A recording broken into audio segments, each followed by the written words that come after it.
Hello, clever people, and welcome to my spoiler-filled review for Rogue One, A Star Wars Story. If you have not seen Star Wars Rogue One, I heavily implore you to pause this video, go watch my non-spoiler review, go head out and see this movie, and then come back later to watch this review, because I am going to spoil every single thing in this movie. And let's be honest, there's probably not a lot of people out there that haven't seen this movie yet, but just in case you haven't, go out and see it and come back to this review later.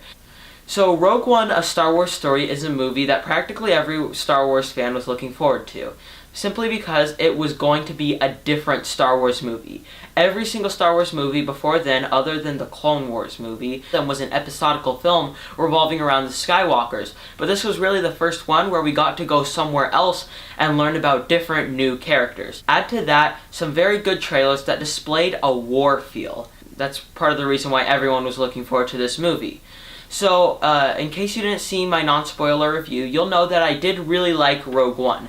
And I'm just saying this in advance, I think that in this review, I may sound a bit negative towards the movie, because a lot of my issues are more spoiler-filled issues. But just know that I did actually really enjoy Rogue One. So right off the bat, I do have to talk about the opening crawl. They don't necessarily have one in here, and I think that the movie actually would have very much benefited from an opening crawl. I read Catalyst, Star Wars Catalyst, the Rogue One novel, before I went to go see this movie, and that's the reason that I understood everything. But if I hadn't read that novel, I would be a bit confused on what's going on. Why is Orson Krennic and Galen Erso, why are they talking to each other? Why did they seem like friends, you know? That would have been very confusing. So I believe that an opening crawl would have very much helped with that. Although reading Catalyst, I do have to say, definitely helped. And even if you've already seen the movie, which if you haven't seen the movie already, I don't know why you're watching this review, but now that you've seen it, I would actually implore you to go out and get Catalyst and read it. It's a very well done novel and gives a lot into this movie. Now the opening crawl, I'm like, okay, so that was annoying, but let's just digress with this movie. But what did annoy me is when they have a title card. It says Rogue One in giant yellow letters, and this, I swear, it looked like something printed out of iMovie. It looked completely and entirely unprofessional, and I don't think that you even need it. It's not like anyone's going to go into this movie and sit there and think, I don't know what movie I'm watching. There's just some people with laser blasters shooting each other. I don't know what this movie is. Oh, Rogue One, now I know what it is. That doesn't matter. Honestly, I don't think that you needed an opening title card. The movie would have worked a lot better if after Saw Gerrera picked up Jyn Erso, it just would have cut to her as an adult, and you didn't have that Rogue One thing popping up. But going on from that, I do have to say that Tarkin looked very fake in this movie. Instead of recasting someone else, they had a CGI use for it. They do that with two characters. They do that with Tarkin and Princess Leia at the end, and they both don't look very good. Princess Leia looks fine, but I believe that's because we only saw her on screen for a little amount of time. Tarkin looks very, very fake, and that's something that stuck out as a huge glaring issue. There is something that I very much do enjoy about this movie, is the display of the rebellion. It's different from everything that we've seen before, but something that I very much enjoy. It's a very brief scene, and most of you probably won't catch it, but it's during the first battle sequence. A stormtrooper calls a rebel a terrorist. They don't call them a rebel, they don't call them anything else that's light, but instead they call him a terrorist, because if you think about it, that's what the rebellion is. The rebellion is a group of terrorists going around pursuing terrorist-like things against the government. And you finally got to see that side of it. Throughout the entire Star Wars saga, you've always seen it so that the rebellion are the good guys and the Empire is the bad guys. But for the first time, you got to see that gray area, which I really, really did enjoy. Something I didn't like, though, is how they felt the need to be on the nose with the symbolism. For example, during the first battle sequence, there's a crying girl in the middle of a battle sequence, and Jyn Erso risks herself to go out and save that girl. And that was a bit too on the nose for me. I know, they're displaying the fact that, you know, she felt lonely too, and she didn't want another kid to feel that way, but that was a bit too on the nose for me, and there's multiple times throughout where that happens that it did feel a bit annoying. A character I would like to talk about, though, is Orson Krennic. This was a character that I very much liked displayed in the book, and though he's very different in the movie, which was a bit odd, I really did like his portrayal of him. The actor who played him did a very good job at being over the top, and also a flawed character. He wasn't super menacing, he didn't stand in front of people and say very mean orders. Instead, he had a lot of flaws. He still wanted to get attention from the Emperor and Darth Vader, but he had a hard time doing that. That was something that was definitely very well done. Also, they do explain something in this movie that has always been tugging my strings since the beginning, which is, how is it so easy to destroy the Death Star? The rebels just fly in, shoot one little thing, and boom, the whole thing blows up. And they explain that.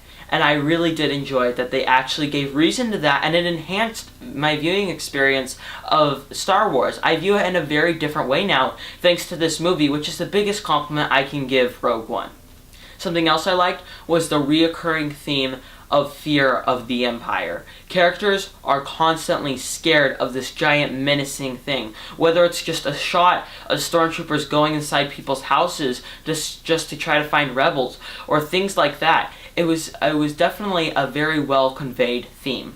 A big issue and a big flaw that I had with this movie was that it wasn't very well developed. And not just the characters, but also the relationships between the characters.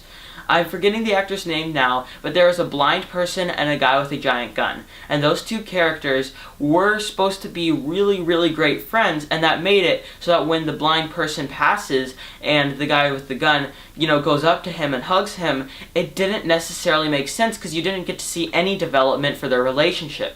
That was something that spread out throughout the movie, and also there was no development of the relationship between Jyn and her father, or nothing like that, and that was definitely quite annoying. Something that I do want to talk about is Vader. Darth Vader is in this movie, though it's very briefly, he is in it, and his two occurrences are both very, very good. The first one, I think, was a bit wasteful. He sort of showed up and talked, and he was fine there, and he did give this one terrible one-liner, which was, "Don't choke on your aspiration." And that line didn't work because, I get it, aspiration also means breath. Sure, it's a clever play on words, but it didn't really work with the movie in any way. However, the second time that Vader shows up, I loved in every single way. He shows up in a room of rebels, and the rebels are scared. You cut to their faces, and you see the look of scared on their face. They're frightened by this guy with a red lightsaber, and he just starts chopping them in half. He starts killing them. And at first, the one guy near the door, he's saying, get us out, get us out. But then he realizes the plans are more important than his life. That was a really well displayed, subtle theme in the movie. So he gives out the plans, the guy runs, and you just see Darth Vader continuously kill rebels. He's not just maiming them or anything. He's not shooting them with a stun gun. He is killing them. And it bordered a horror movie to me. That just 30-second segment was probably one of the best moments in Star Wars history. I absolutely loved that one singular moment that really gave a lot of power to the Empire. Something else that I liked about this movie that I'm pretty sure everybody liked was K2SO. He was an awesome character. He had so much sarcasm. All of his lines were very, very funny. A lot of his jokes hit. And honestly, of all the characters in this movie, there's one pop that I'd want to pick up, which is K2SO, because I loved this character. Now, there's something that I want to go through with this movie is each individual death. There are 5 main characters, and all of them die. This was something that I liked because too often in blockbusters, you get it so that 12 main characters will go into a battlefield, and only 2 will die, or only 1 will die, or sometimes none of them will die. And it sort of makes the characters feel immune. It sort of makes them feel like they can never die. They'll just never die because they're invincible. But Rogue One went against that. You had these characters that all of them died because they were human. And I really did enjoy that. The blind person dying, he goes out with what he believes. He believed in the Force. He said, I am one with the Force is with me. And he goes out from that point, which is something I did enjoy. The other 2 deaths with the pilot, the Imperial pilot that turned, and the guy with the gun, those were a bit less powerful. But then the other 2 deaths are between Diego Luna's character and Jyn Erso. And these 2 characters' death is something very powerful. They're both sitting on the beach, and they realize this is a suicide mission. They don't try to get out, they don't try to contact any rebel planes. They understand this is going to be the death of them. They see the laser come down and hit the planet, and they realize this is it. This is it for them. There's going to be nothing left. And that was something very, very powerful. However, I did find it annoying that Diego Luna's character came back. He was shot by Orson Krennic, fell down, and hit a little thing that helped him stay up. So he didn't die per se.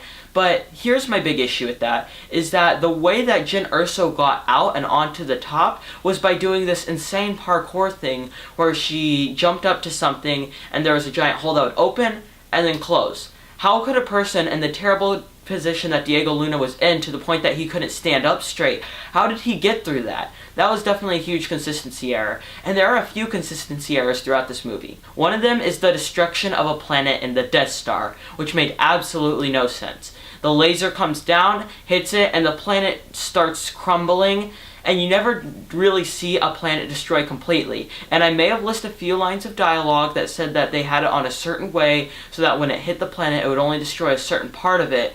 But I got the impression that they destroyed the entire planet, and it was done so slowly. It retconned what happened in episode 4. Because the laser hits the planet, boom, right within a second it just blows up. And that was something very powerful. You know, Obi-Wan Kenobi says, I just heard 10,000 voices cry out in pain. Or 10 million or something. And that's because it was a quick death. Boom. They were right straight to death, and they were all screaming right as they died. That's something I very much like, but this movie retcons that because it takes an hour or so for the entire planet to be destroyed. Also, one other consistency error that I did notice, I heard it from someone, and that really did make me think, is that if the entire planet blew up, they have that little cameo from the two people at the Cantina band, where they're both talking, you know, it's the two characters, they bump into Jyn Erso and they say, hey. And that was a nice cameo and all. However, if they were on the planet that was destroyed, how did they get off? And then why did they decide to go across the galaxy to Tatooine just to be in the cantina?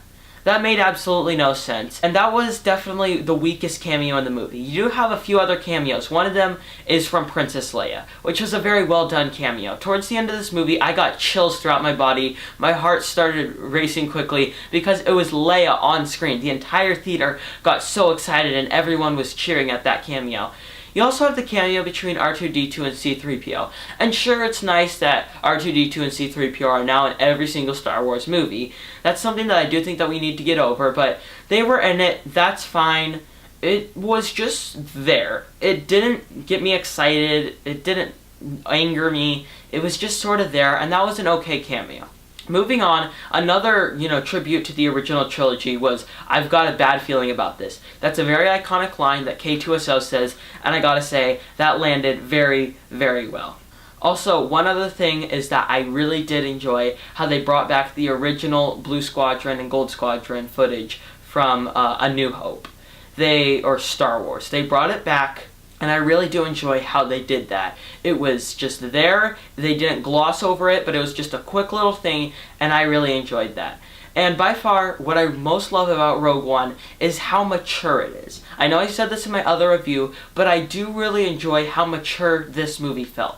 Now, this does have a lot of issues, but as you'll notice, it's more in my first half that I mentioned the issues in this movie. And that's because I believe that it's the first half that has the issues. The first half is slow, that didn't really bother me, but it is slow. It does drag occasionally, and it has a lot of the consistency issues that I talked about. But all in all, I gotta say that I really enjoyed Rogue One. A lot of people dislike this movie, and I don't necessarily understand why. I really did enjoy Rogue One, and that's why I give it, as I previously mentioned in my non-spoiler review, a 7.5 out of 10. I really enjoyed Star Wars Rogue One, and I would suggest that anyone would go see this movie. You don't even have to be a big Star Wars fan, and in fact, I would think that this would be a great kickstart to becoming a Star Wars fan. You see this one, and you think, oh, I want to learn more about, Star Wars, so then you watch Episode 4, and boom, you're a Star Wars fan. So I do think that this was a great bridge into becoming a Star Wars fan, the same way that Star Wars Episode 7 introduced Star Wars to a new generation. Do I think that this movie is better than, say, Return of the Jedi or The Force Awakens or any other, original trilogy Star Wars movie? No. but it's definitely the best prequel movie that we've gotten, and I can't wait to see what else Disney and Lucasfilm do with their anthology films. We get Han Solo, and then we get Boba Fett, but what I would like to see is for them not to have character movies, but rather stories throughout the Star Wars universe, and I do believe that we're going to get that because this movie has made a lot at the box office. Alright, that concludes my spoiler-filled review for Star Wars Rogue One. What did you think of this movie? Comment in the comment section below and talk full spoilers because you can. It's a spoiler review. Alright, that concludes my review. I am Robert Burke and this has been The Clever Critics. Goodbye.